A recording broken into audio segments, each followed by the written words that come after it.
Let's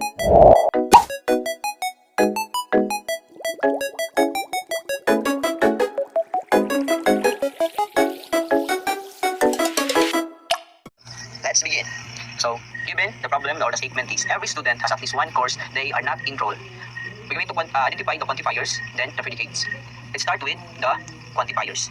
So here, the quantifier is the every. So the symbol The first step to find the quantifiers. for quantifiers that every is this symbol, like And the first quantifiers is every. letter A or inverted A.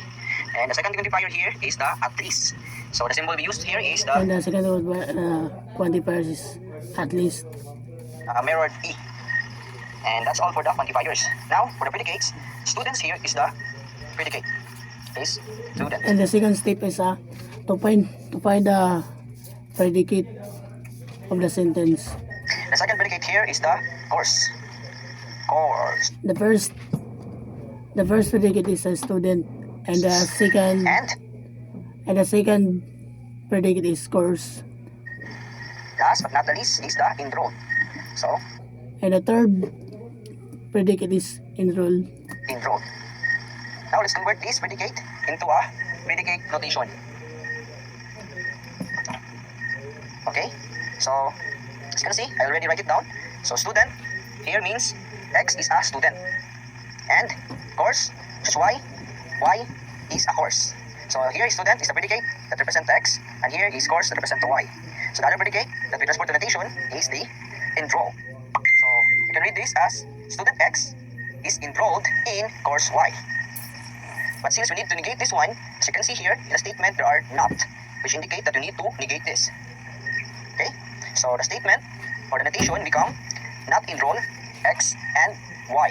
So if we're going to transfer it to the statement, it become student X is not enrolled in course Y.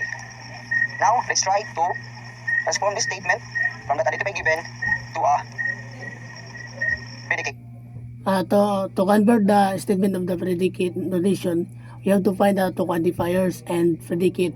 In the statement and the video, to the quantifiers are every, and the second is at least, and you have to find a predicate.